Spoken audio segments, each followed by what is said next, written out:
योगी जी जीतेंगे, भाजपा की सरकार और मजबूत होगी, मोदी जी के सपने पूरे होंगे, उत्तर प्रदेश का विकास होगा और टुंडला का विकास होगा।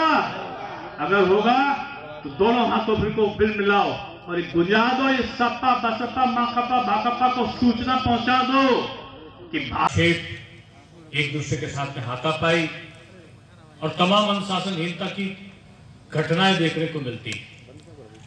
लेकिन हम कहते हैं कि भारतीय जनता पार्टी दूसरे दलों से अलग है तो उसका मूल कारण उसका अनुशासन है, और इतना अनुशासित कार्यकर्ता किसी दूसरे दल में नहीं है। इसीलिए हम कहते हैं कि भारतीय जनता पार्टी दूसरी पार्टियों से भिन्न है, जो कार्यकर्ता आधारित पार्टी है। और कार्यकर्ता आधारित पार्टी में इसलिए कह रहा हूं कि हमारे वहां का जो प्रमुख है वो बूथ अध्यक्ष है, मंत्री भी होगा तो बूथ अध्यक्ष से जो बैठक की अध्यक्षता करेगा उसकी बात उसको मानना पड़ेगा। हमारा बूथ तक की व्यवस्थाएं हैं। अभी आदरणीय सुनील जी बता रहे थे कि 1,55,000 बूथों पर हमारे कार्यकर्ता हैं, और ये कार्यकर्ता इस जाति के आधार पर चलने वाले लोग हैं, ये संप्रदाय के आधार पर चलने वाले लोग हैं। ये सीएए के धरने में संप्रदाय विशेष को भड़काकर भारतीय जनता पार्टी के खिलाफ एक वातावरण, एक जातीय संघर्ष में, एक सांप्रदायिक संघर्ष को तैयार कराने वाले लोग हैं। ये सब अप्रत्यक्ष रूप में मिलते हैं। हाथरस ऐसी घटनाएं होती है, पता चलता है कि विदेशी शक्तियों के द्वारा फंड लेकर यहाँ पर दंगा कराने की साजिश करने वाले लोग यहाँ पर मौजूद है। यहाँ पर ऐसे लोग मौजूद हैं जो नहीं चाहते कि उत्तर प्रदेश की तरक्की हो।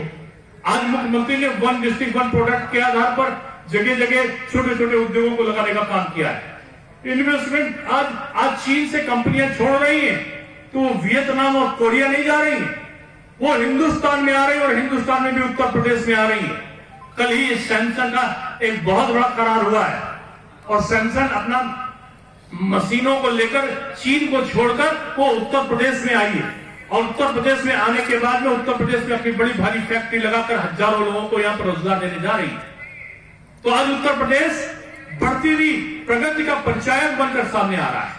योगी आदित्यनाथ जी का सशक्त नेतृत्व आज केवल विकास और विकास पर काम करने वाला है। कानून से किसी को खिलवाड़ नहीं करने देंगे, माफिया के खिलाफ एक आंदोलन सा खड़ा करने वाला है।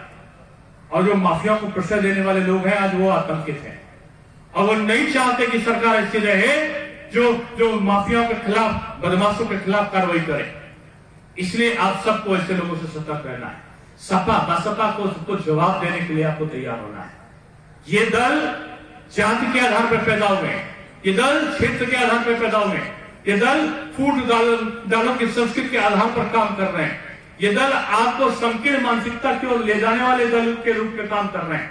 इसलिए इनको उजागर करना है, और उजागर ही नहीं करना है, भारतीय जनता पार्टी का एक सशक्त कार्यकर्ता बनके आपको चुनावी विजय की ओर एक शंखनाद करते हुए आगे बढ़ने की आवश्यकता है।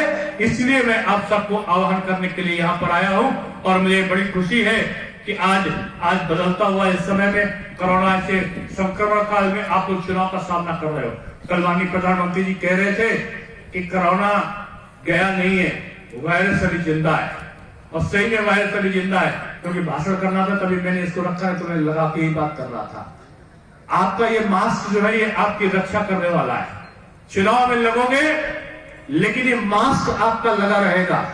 चुनाव में आप लगोगे लेकिन सोशल डिस्टेंसिंग का आप पालन करते रहोगे। मास्क में आप लगोगे, आप चुनाव में लगोगे, लेकिन आप कोविड-19 के जो दिशा निर्देश दिए गए उनका पालन करते हुए चुनाव को लड़ोगे।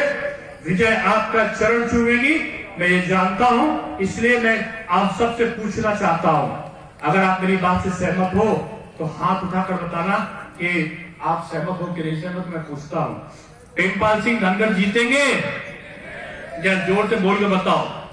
जिस तरीके से जनता का आकर्षण भारतीय जनता पार्टी के प्रति बढ़ा है, वो इस बात का परिचायक है कि जनता को योगी जी के द्वारा और मोदी जी के द्वारा किया गया विकास पसंद है। आज हमारे जगह जगह पर हमारे 100% कार्यकर्ताओं की उपस्थिति जो बूथ स्तर तक के हैं और सेक्टर स्तर तक के हैं, इस बात का परिचायक है कि सब एकजुट होकर कार्यकर्ता लग गया है, और उपचुनाव में भारतीय जनता पार्टी की विजय सातों सीटों पर भारतीय जनता पार्टी की जो विजय है वो पूरी तरह निश्चित है।